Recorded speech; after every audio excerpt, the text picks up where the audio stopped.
ጤና ይስጥልን ውድ የተከበራችሁ ዳጣ ቀጣይ ክፍል።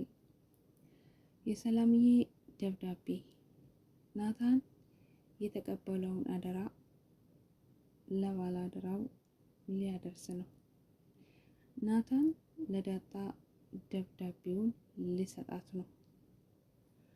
እኔን የገረመኝ ምናልባት ደብዳቤውን ሲሰጣት ኤቢ እንዳታያቸው ወይንም የሆነ ነገር አድርጋ ኤቢ እንዳትቀማቸው።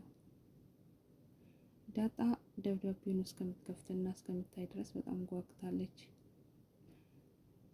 ናታን ግን ሰላምዬ ደብዳቤውን እንዳታይ አደራህን ብላ ነው የሰጠችኝ፣ እኔ ደብዳቤውን አልመለከትም፣ ደብዳቤውን ላንቺ ሰጥሻለሁ ብሏታል። ዳጣም ምን ይሁን የተጻፈውስ ምን ይሁን? ምክንያቱም ሰላምዬ አንዳች የምታውቀው ነገር ወይንም ደግሞ የሆነች ነገር አለ ብለዋለች። እናቷ መሆኗ ስለማታውቅ ምናልባት ዳጣ የተጠረጠረች ነገር አለ። ሰላምዬ ያረገዘችው ልጅ ምናልባት የደረጀ ሊሆን ይችላል። ሰዎች ሲያወሩ ምናልባት ለደረጀም ባለፈው ስትናገር ነበር። ስለዚህ ዳጣ የተጠረጠረችው እሱን ይሆናል። ለማንኛውም ናታን ለዳጣ ደብዳቤውን ለመስጠት ዝግጅቱን ጨርሶ ደብዳቤውን አምጥቶ በእጇ ለመስጠት አዘጋጅቷል። ዳጣስ ደብዳቤውን ከፍተታ ይሁን ወይስ ምቀኛ ይመጣባት ይሁን? እንግዲህ ሰላምዬ ለመውለድ አክስቷ ጋር ሄዳለች። ሰላምዬ ተመልሳ ትምጣ አትምጣ የታወቀ ነገር የለም። ነገር ግን አዲስ ሰራተኛ መጥታለች። ኤቢ አሁን ገና ትክክለኛ ሰው ያገኘች ይመስላል።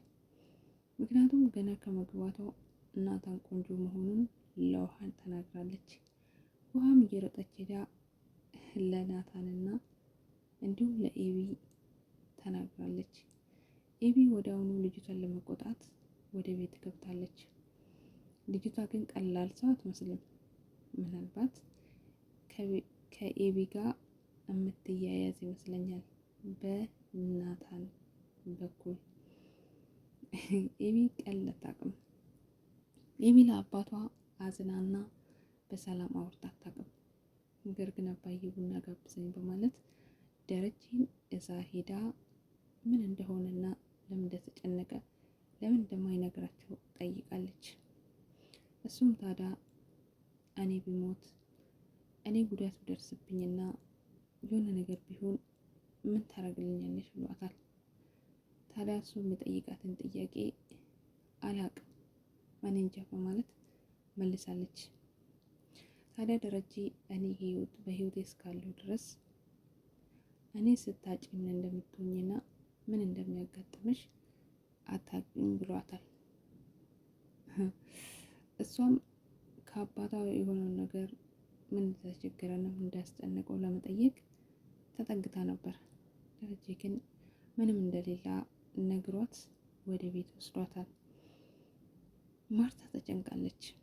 ደረጀም አይነግራትም። ስንት ቀን ሙሉ ብቻውን እያወራ ምግብ ሳይበላ ስንት ጊዜ ቆይተዋል። ማርታዬ ልትረዳና ልታግዘውም አልቻለችም።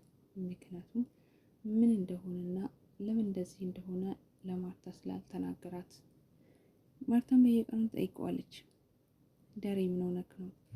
ምንስ የተፈጠረ አዲስ ነገር አለ እያለች።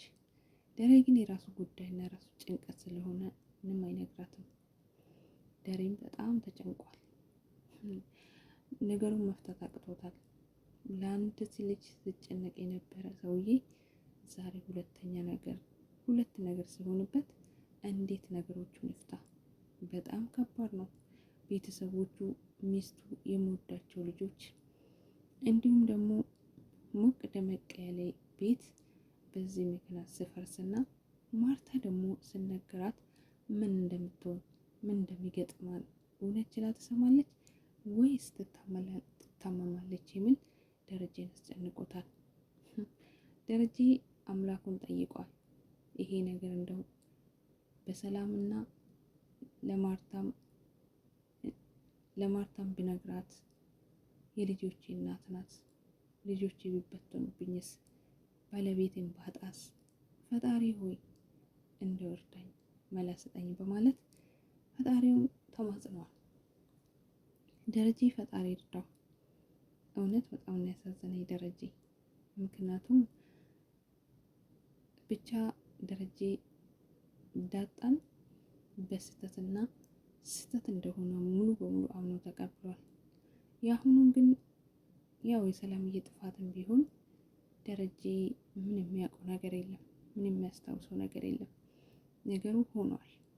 ግን አሁን ከባድ ነው። ሰፈሩ ላይ መንደሩ ላይ ሲወራ የነበረ ነገር እውነት ሲሆን ደረጀ ምን ይሰማል? ከባድ ነው። በሱ ቦታ ብንሆን እንዲሁም ዳጣ አባዬ በእኔ ምክንያት ነው የተጨነቀ። ምክንያቱም ስለ እኔ ማርታነት በጣም ስለመወዳትና ስለሚያከብራት መናገር ፈርቶ ነው አባቴ የተጨነቀ። ስለዚህ ናታን እኔ ወደ መጣሁበት ቢሄድና እዛው ቢቆይ ይሻለኛል በማለት ለናታን አማክረዋለች። ናታንም እኔ ያው ደረጀን አናግራለሁ፣ አንቺ ተረጋጊ፣ ምንም ቢሆን እኮ ይሄ ቤት የአንቺ ቤት ነው፣ የኤብና የውሃ ቤት ብቻ አይደለም፣ አንቺም አባትሽ ነው። ስለዚህ ተረጋጊ፣ ደረጀን እኔና አንቺ ብቻ ነን ቀርበን ማውራትና እንዲረጋጋ ማድረግ ያለብን ብለዋታል። ስለዚህ ደረጀ ወደ ራሱ ተመልሶ ተረጋግቶ ነገሮቹን ቀስ ብሎ ቢያስረዳና ቢያስብበት መልካም ነው ባይ ነኝ። ምክንያቱም እንደዚህ በተናደደ ቁጥር እንደዚህ ባኮረፈ ቁጥር ሌላ ነገር ይመጣል እንጂ መፍትሄ የሚገኝ አይመስለኝም። ለማንኛውም ውድ ቤተሰብ ዳጣዬ ደብዳቤውን ታነባለች ወይስ ደብዳቤ ሳይነበብ ሌላ ሰው ያገኛል? ለማንኛውም ናታን ደብዳቤውን ለዳጣ ሊያስረክብ ወይም ደግሞ ዳጣ በመሀላችን ምንም ነገር መስጠር ስለሌለ አብረን እናያለን ብለዋለች። ውድ ቤተሰቦቼ መልካም ቆይታ እስከሚቀጥለው ድረስ